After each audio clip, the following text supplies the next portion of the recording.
animal kingdom encompasses millions of species, and more than 95% of them share a common trait: the power of sight. Eyes are everywhere, but look closer. No two species see the world in quite the same way.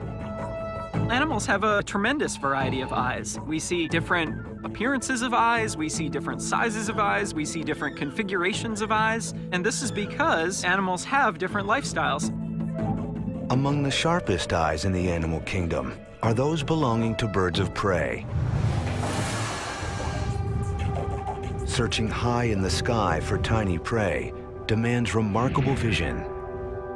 And birds of prey have evolved eyes that are second to none. This eagle spies its prey from more than a mile away. Even while diving at speeds of 200 miles per hour, it tracks its target with deadly precision.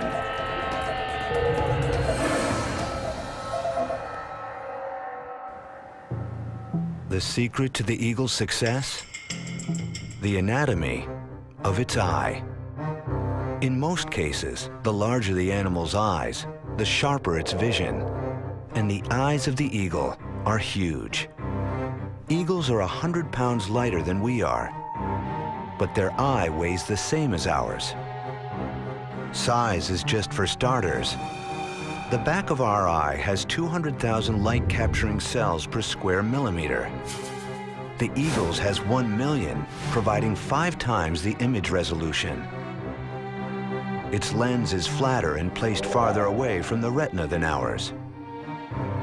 The result? A gaze as sharp as a telescope, magnifying its helpless prey to 3 times what our own eyes can see.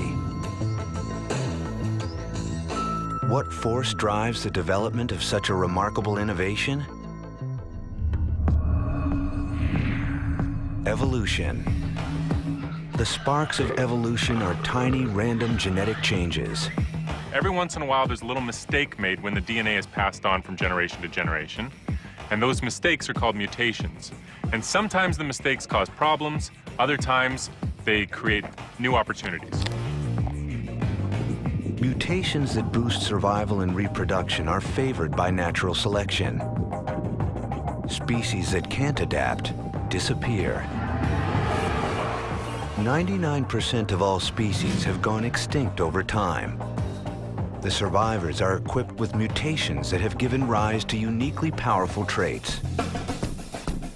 The eagle has evolved one of the most powerful eyes in nature, but it is just one of the many different types of eyes that have evolved over time. Animal eyes are an excellent example of convergent evolution. All the eyes on different animals across the planet today did not evolve from the same ancestral eye. In fact, eyes have evolved numerous times in different lineages. Remarkably, evolution has used the same basic genes to build the eyes of creatures as profoundly different as flies, squid, and humans. Research points to an origin for these building blocks of all vision 600 million years ago. The Earth's oceans are calm. There are no monstrous predators to contend with, no creatures armed and ready for combat. Sea life is simple. Animals come in 2 sizes, small and extra small. They're soft, with little protection, and they have one speed: slow. But it is here that one group of creatures took a dramatic step toward vision. These pioneers are long extinct, but one of the oldest living lineages of animals still swimming in today's oceans provide a peek into the past. Jellyfish. Biologists Alex Goodell and Chad Widmer of the Monterey Bay Aquarium are on the hunt for a test subject. Go get him. One that can give them insight into the roots of vision. Oh, yeah, that's a nice looking one right there, yeah. This is Polyorchis, more commonly known as the bell jelly. the anatomy of this delicate creature is about as simple as animals get. It has no skeleton, no heart, and no brain, just a loose network of nerves. But it has a crucial innovation that its survival depends on. A ring of small dark spots line its base, light-sensitive organs called eye spots. We can only imagine what these most basic of eyes can see. Vision for them is very different than for us because we are able to form images quite well and they aren't. So it's kind of more of a blurry world for them than for us. Scientists don't know why the distant ancestors of modern jellies evolved light-sensing cells when they did. But Goodell can show how they have helped jellyfish survive for 600 million years. She has designed a simple experiment showing how bell jellies use light detection to their advantage. I'm interested in seeing if different animals that don't form images can see different colors if they respond to different wavelengths of light. Goodell subjects the jelly to light waves that it would find in its natural environment. First, she hits the jellyfish with a dose of green light. On cue, its body goes limp and drifts to the bottom of the tank. See, the tentacles are getting longer. Oh, yeah. So you can definitely see when they're relaxing. The tentacles extend, they pulse less frequently. The green light usually makes them appear to relax. They usually will drop down to the bottom and their tentacles will extend and their bell pulse rates will decrease. Why does green light put the jelly so at ease? It's the wavelength of its home turf, the ocean floor. They usually spend most of their time on the bottom where they would naturally be getting a lot of green light. They find most of their food on the bottom, so they're used to being in this type of light. Goodell then switches things up. Purple light fills the tank. Suddenly, the jelly pulses wildly. When I flip on the purple light, the jellies seem to go into this escape response. Their tentacles shorten up and their bell pulse rate increases. It's a reaction akin to us fleeing from a fire. To the jelly, purple light means one thing. Injury, or even death, might be imminent. The reason is simple. Short wavelength light, like purple or ultraviolet, blue lights, it's actually higher energy, and it can be very damaging for organisms that are transparent. So a lot of transparent animals rise up in the water column in the evening and hang out on top at night. And then in the morning, as the sun's coming up, they migrate back down. Light triggering action. A simple vision system, to be sure. But it's helped jellyfish survive over 500 million years as they find food and evade predators. But the eye's evolution would not stop there. More than 500 million years ago, the calm waters are to be overrun with a new breed of creatures. Eyes are about to get a powerful upgrade and unleash an evolutionary arms race that will forever change life on Earth. The dawn of the Cambrian period, 544 million years ago. The animal kingdom is undergoing a time of transition. Early animals were simple, passive creatures, drifting through the current or anchored to the sea floor. But over the course of 50 million years, a lot is going to change. Life undergoes an explosive transformation. Thousands of new species burst into being, including the oceanic ancestors of dinosaurs, elephants, and humans. This is evolution's Big Bang, the Cambrian explosion.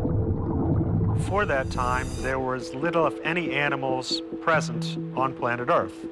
And within about a 20 to 30 million year period, basically all of the major animal groups appear in the fossil record and start diversifying. So it's a time of major evolutionary change. Scientists like Bruce Lieberman are discovering ancient clues about why the explosion happened. This really is one of evolution's big unanswered questions. Darwin talks about the Cambrian explosion in The Origin of Species back in 1859, and he was puzzled by how quickly organisms appeared. We'd like to know what were the triggers that caused this real explosion of life. The creatures that emerged from the Cambrian were larger and more mobile than any of their predecessors. And what's more, they evolved weapons for battle. An important aspect of the Cambrian explosion is that it is an evolutionary arms race. For the first time, creatures evolved the natural weapons they still use on today's battlefields: jaws, claws, body armor, and most critical of all, Eyes appear. They're obvious, they're there, and there's no evidence for complex eyes before this Cambrian explosion. these eyes are the first type to appear in the fossil record: compound eyes.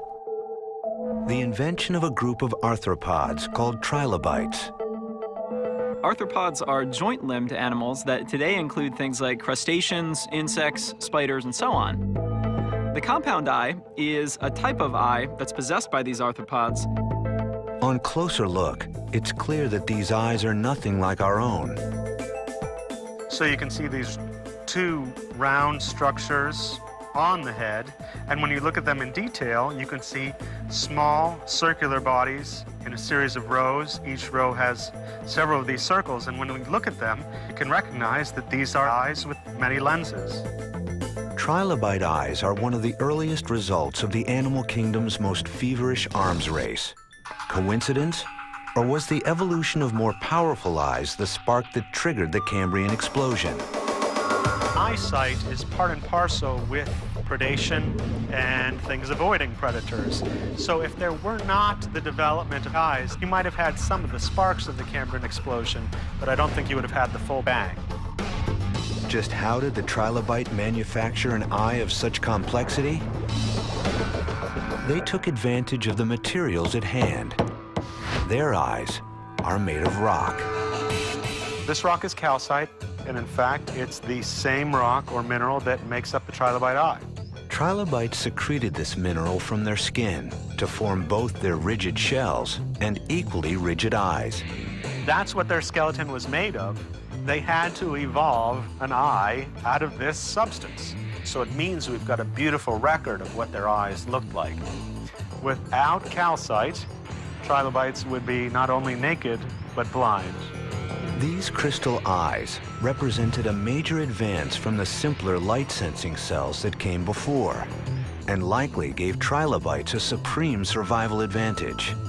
The eyes present before the Cambrian explosion would have been nowhere near as complex as the type of eye that you'd see in a trilobite. The compound eye would have allowed them to better track down prey or find dead carcasses of things to eat. True visionaries, trilobites diversify and endure for nearly 300 million years before a mass extinction event wipes out the last of their species. But other arthropods survive, and one group takes the compound eye to new heights: insects. If we look at the most abundant animal life form on land, it's the insects. There are literally more than 1 million species of insects that are present. They all have a complex compound eye. The first insects evolved around 400 million years ago. While they share a common ancestor with trilobites, they are not their direct descendants. Studies show they evolved their compound eyes independently, but from the same genetic blueprint: an array of microscopic lenses that work together to form an image. The greater the number, the finer the detail. Fruit flies have hundreds of lenses per eye. Bees boast an astonishing 7,000 lenses. But evolution drove one insect to develop a compound eye of staggering complexity: the dragonfly. Each eye has a mind-boggling 29,000 lenses, making for the ultimate motion detector. In pursuit of fast-moving prey, dragonflies give chase at a staggering 38 miles per hour. Their eyes' focusing power is poor, but their processing speed is spectacular, resolving images 5 times faster than our own. The result? Lightning reflexes, ideal for timing strikes and avoiding high-speed collisions. The success of insects has made the compound eye the most prevalent in all of nature. But it would not be the only vision system to emerge from the Cambrian explosion.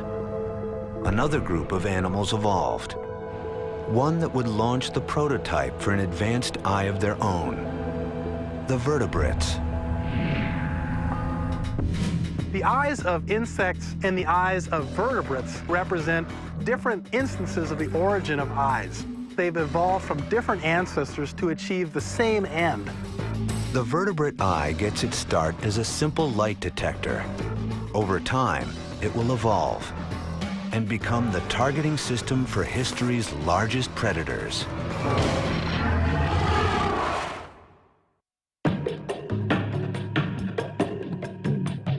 When we look at Earth's creatures, we find that many of them look back with an eye akin to our own.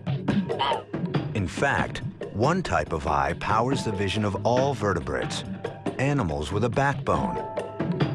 A single-lensed camera made of soft tissue, known as the vertebrate eye. The vertebrate line includes reptiles, mammals, and birds. And they all have a common ancestor, a primitive worm-like animal that lived during the time of the Cambrian explosion. How this creature's crude eyes developed into the intricate organs we see with today has fascinated scientists since Darwin. The vertebrate eye is really an icon of evolution. Early detractors of Darwin used it as an example of a feature that is so unbelievably complicated, and it's so obviously a machine, and there's so obviously the mark of an intelligent designer there. Darwin's famous response was to go through a series of intermediate evolutionary steps and show how you could start with a cluster of photosensitive cells on the surface of the skin. From there, you could create a pit eye, which essentially putting those photosensitive cells at the bottom of a pit creates the first directional sensitivity. And from there, you could evolve other sorts of focusing or accommodating parts of the eye, and essentially show that it was plausible that you could have a whole series of steps that lead up to a complex camera eye. This new eye would sweep through the ocean, providing an advanced weapon in the escalating battle between predators and their prey. The genes for building the eye were passed down to all the branches of the vertebrate tree, from the first fish to sharks, and on to shallow water swimmers who would boldly set their sights on an unexploited world. Land, a new arena that one group of predators would come to dominate. These creatures, carnivorous dinosaurs, first evolved 230 million years ago. For the next 160 million years, they would rule the animal kingdom, littering the fossil record with the bones of their vanquished prey. What was it that made carnivorous dinosaurs such successful predators? Was it their size, their speed, their array of vicious weapons? Such traits are the stuff of any megapredator, but they're useless without another key skill, the ability to target prey. Carnivorous dinosaurs surely possess some of the largest eyes in history. But how might their vision have helped them become such extraordinary predators? Paleontologist Kent Stevens made it his mission to find out.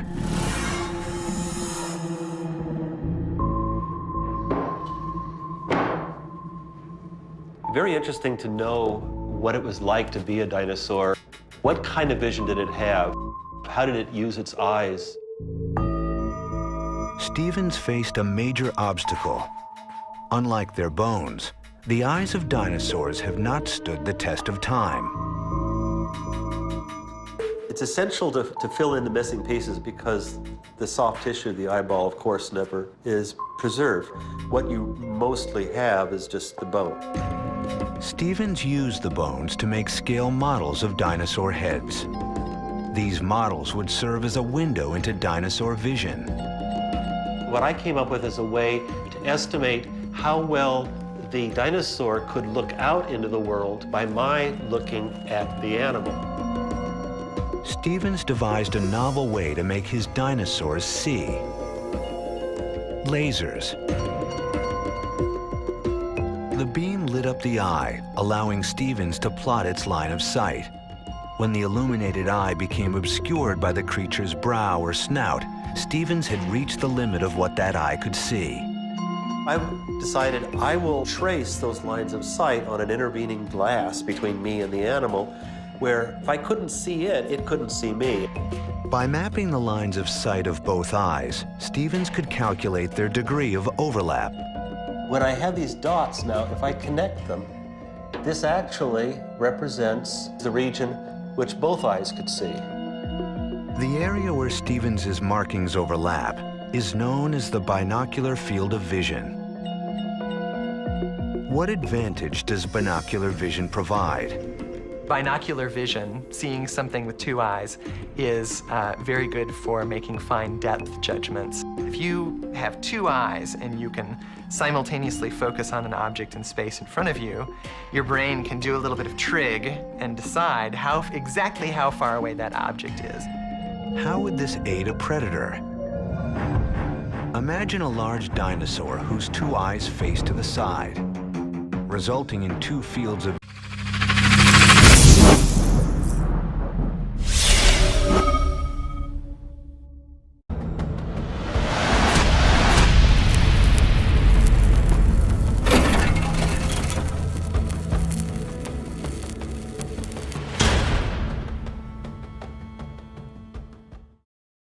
view that don't overlap. This makes it difficult for the creature to see an object as distinct from its background and to gauge the distance to it. But if its eyes face more forward, their fields overlap, providing a degree of binocular vision. Suddenly, it's a 3D world. Engaging distance to a target is no longer a problem. Stevens knew if he could work out the binocular vision of carnivorous dinosaurs, he could determine how they hunted their prey. He trained his sights on the most iconic member of their group, Tyrannosaurus Rex. With 13-inch canines, this 6-ton beast was certainly armed to the teeth. But did T-Rex have the targeting system to back up its bite? T-Rex had 55 degrees, which is very substantial binocular overlap, as much as hawks. Stevens concluded that this vision system allowed T-Rex to target its prey at a distance and pursue it on the run. That certainly would have selective advantage toward being a better predator. You can just stay locked onto your target, and the amount of overlap could allow you to see how the world is moving as you're moving forward. 3D vision was a vital part of T-Rex's arsenal. And looking at skulls from different points in the animal's history, Stevens found it evolved even better 3D vision over time. Its snout narrowed and its cheeks hollowed out to allow for increasingly forward-facing eyes. These animals reshaped their heads evolutionarily for a purpose. You see this steady progression toward more and more binocular vision, so it must have been of advantage to the animal. With forward-facing 4-inch diameter eyes, T-Rex's vision likely ranked among the most detailed in the animal kingdom. But as Stevens discovered, not all carnivorous dinosaurs could hope to follow T-Rex's lead. This is Allosaurus. He was the top predator in the late Jurassic. This animal has very lateral-facing eyes. And not only that, but there's a whole structure here along the top of the snout of this animal, which completely obliterates the view from the left eye to the animal's right and vice versa. So this animal has essentially blinders on it that keep it from being able to have a very wide field of view. Allosaurus turns out to have about 20 degrees of binocular overlap. How could a dinosaur saddled with blinders be a top dog of the Jurassic? It turns out less binocular vision led Allosaurus to assume a craftier mode of predation. Modern predators that have so little overlap between the two eyes, you tend to find that they are ambush predators, like a modern crocodile. One of the important aspects of an ambush predator is to be able to have surveillance and awareness of what's going on around it. So the idea of lateral-facing eyes is completely consistent with an ambush predator. They basically wait until the meal comes to them. They have a task of judging whether the time is right to lunge and try to take out the prey.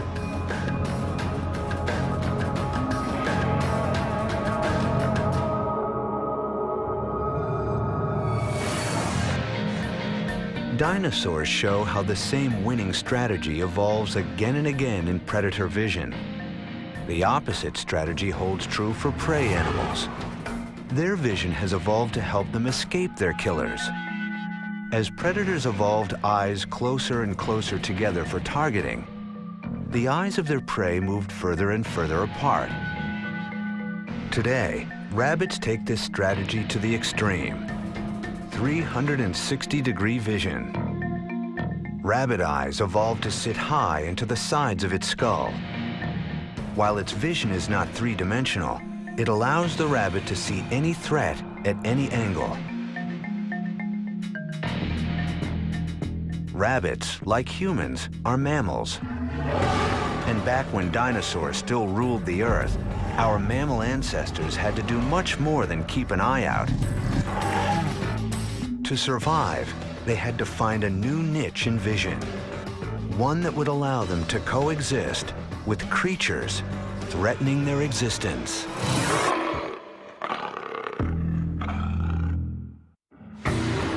"100 million years ago, dinosaurs rule the Earth.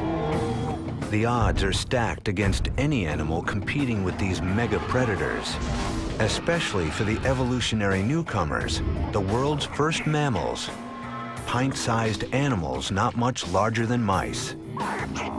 When the dinosaurs were running around, there were also mammals. But the only mammals that were around were very small, they'd fit in the palm of your hand, and they were just trying to keep out of the way of the dinosaurs. For mammals, the era's underdogs, it was either scurry or be squashed. These tiny creatures adapted to an unexploited niche, the nighttime, and evolved a vision system that could thrive in the dark. Night vision, a triumph of eye evolution and a trait essential for survival in many mammal species today. Many varieties of modern mammals also see well in the dark, and many of them are also nocturnal. And in some cases, at least, this is probably left over from their evolutionary heritage as small mammals hiding in the shadows of dinosaurs, emerging at night, and feeding. What changes did evolution make to the eyes of nocturnal animals?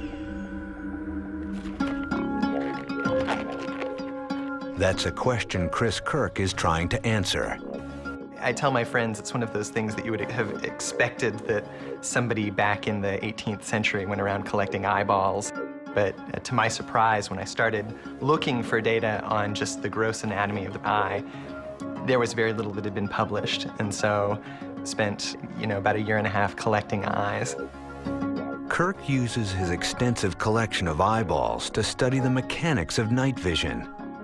By putting his subjects eyeball to eyeball, he's able to compare them and see how their anatomy has evolved to deal with the dark. What's the difference between the eye of a day-active monkey called a marmoset and a night-active fat-tailed dwarf lemur? It's the size of their corneas. The cornea is the window to your eye. It sets the ultimate limit on how much light your eye can gather. The cornea is a clear curved shell that provides focusing power and ushers light into the pupil. The light hits the retina, where it is converted into electrical impulses that are funneled through the optic nerve to the brain. A complex process in the blink of an eye. The diurnal monkey has got a very small cornea because it doesn't need to let in as much light, which you can see here, as the nocturnal lemur, which has a very large cornea that takes up nearly the entire anterior surface of the eyeball. For night hunters, a bigger cornea is key to catching fast-moving critters in the dark. And one night hunter has pushed this anatomy to the max. Tarsiers are something completely unique. There's nothing else like this in the world of vertebrate eyes. The diameter of the tarsier cornea is almost equal to the diameter of the eyeball. There are 5,400 species of mammals. Relative to size, none have eyes as large as the tarsier. At 6 inches tall, it's one of the world's smallest predators. But its surveillance system outsizes the competition's. So tarsiers need both highly sensitive vision and acute vision. One of the only ways you can get this is to build a bigger and bigger eye, and that's exactly what tarsiers have done. How big? Try bigger than its own brain. So this is the eye of a Philippine tarsier, and you can see that its cornea is actually a little bit larger than my own corneas. But what's really amazing about this is the fact that a tarsier's head is only this big. The tarsier's eyes are so large, they need extra support to keep from tumbling out. The eyeball extends past the margins of the orbit, and they have to have strong connective tissue in their eyelid to hold the eyeball in place. With immobile eyes, the creature compensates. With a neck that rotates more than 180 degrees. Tarsier's visual adaptations show the extremes to which evolution will go.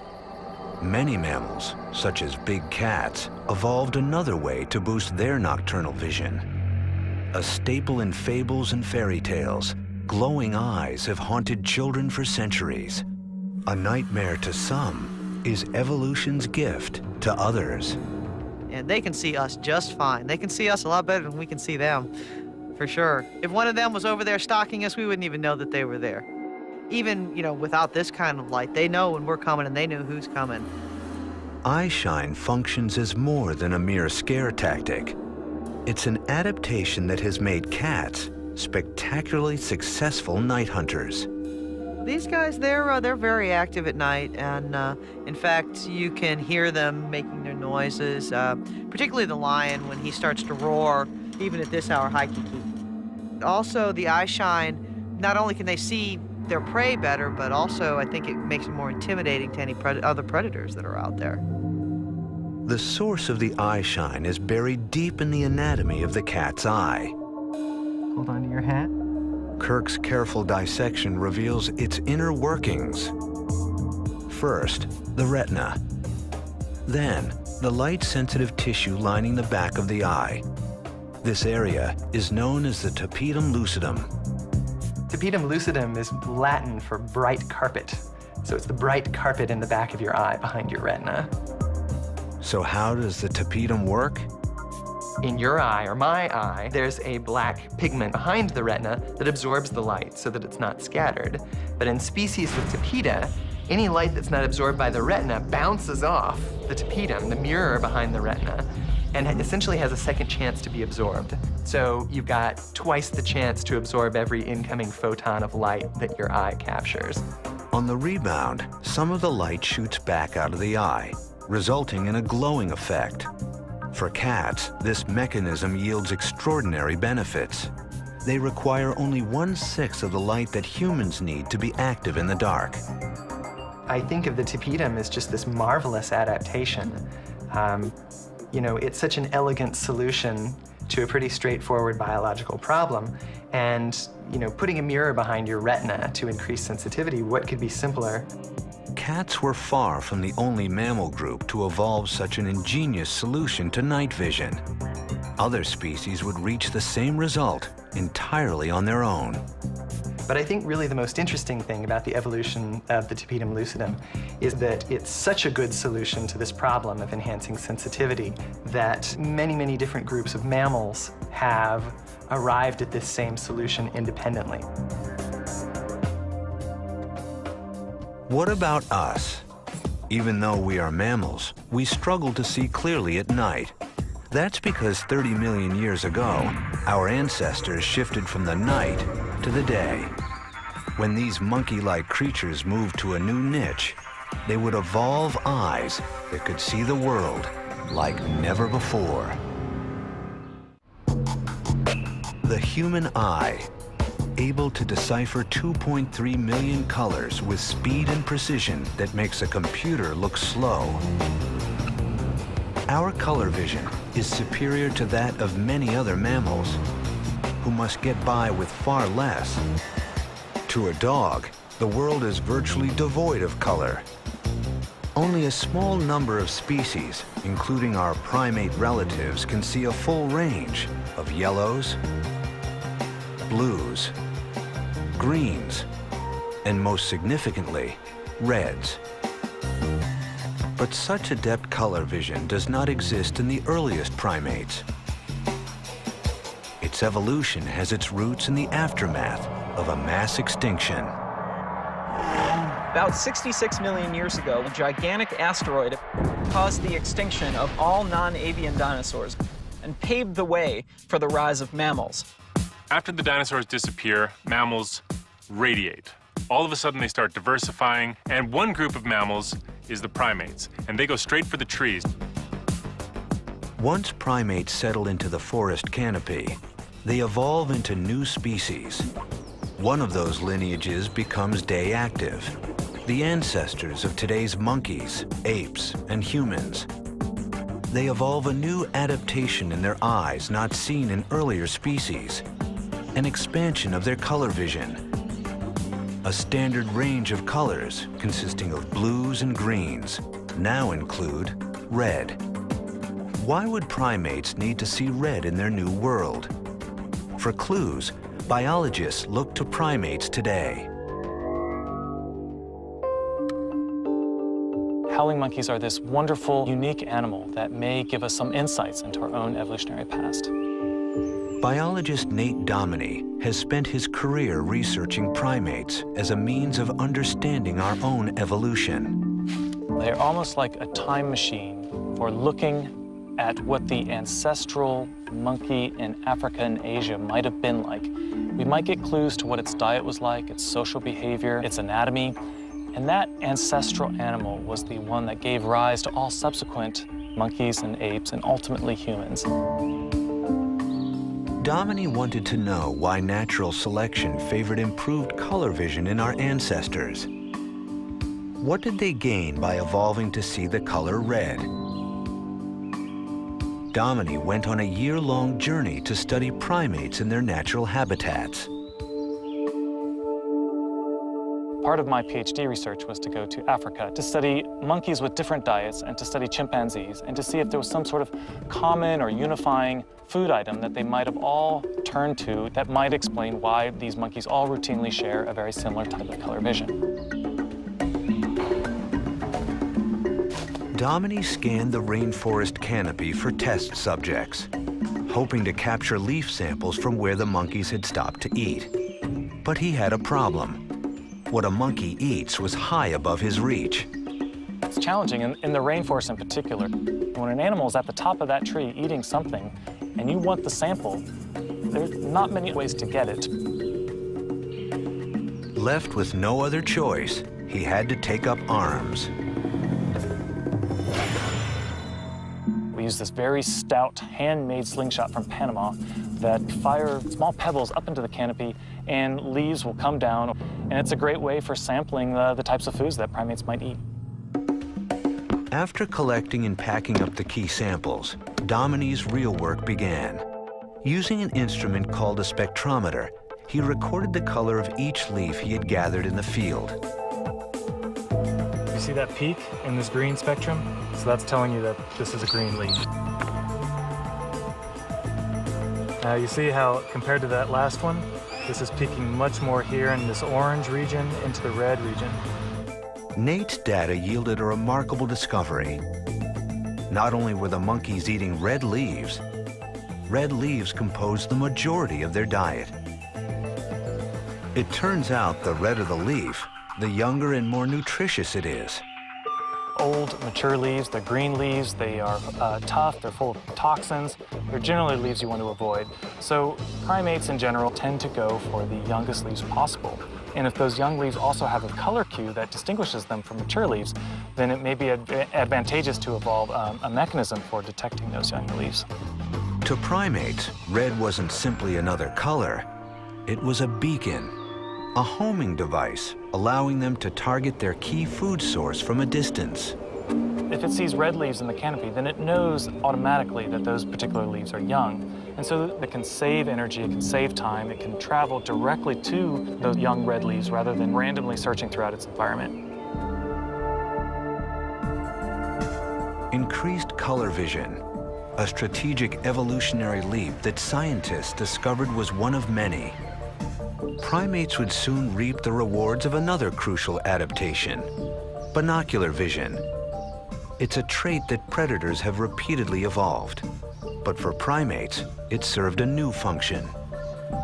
Primates have eyes at the front of their head, but they're not predators, so why would they do that? Great thing about having two eyes pointing the same direction is you get depth perception. If you're going to jump from one tree and try to land on another tree, depth perception is a really good trick to have. Over time, primates evolved a binocular field of vision of 60 degrees, on par with birds of prey. It's an evolutionary step that allows primates to capitalize on their hand-eye coordination.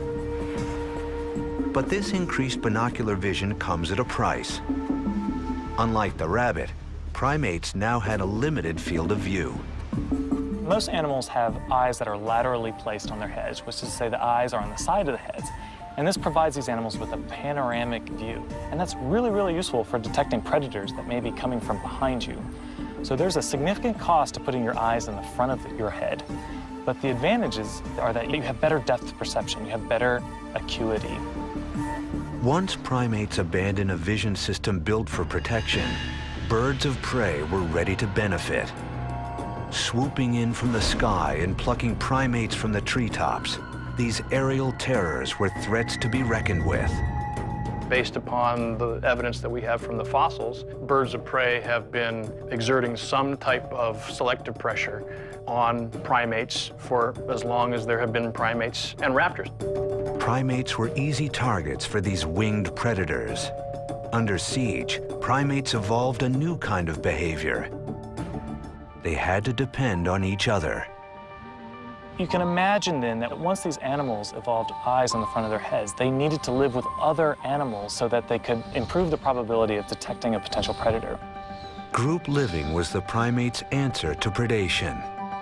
It allowed them to maintain their high degree of binocular field of vision without sacrificing safety. Their keeping watch with a communal eye resulted in an evolutionary side effect: larger, more powerful brains. So you can see the evolution of group living.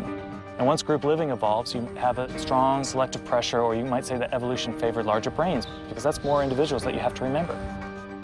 Fossils show how the visual system of primates improved over time. Both the eye sockets and the optic nerve canal grew larger as brain size increased. Primates put huge demands on their sight, from color vision to increased binocular vision. They became extremely sensitive to the slightest change of expression on the faces of other primates.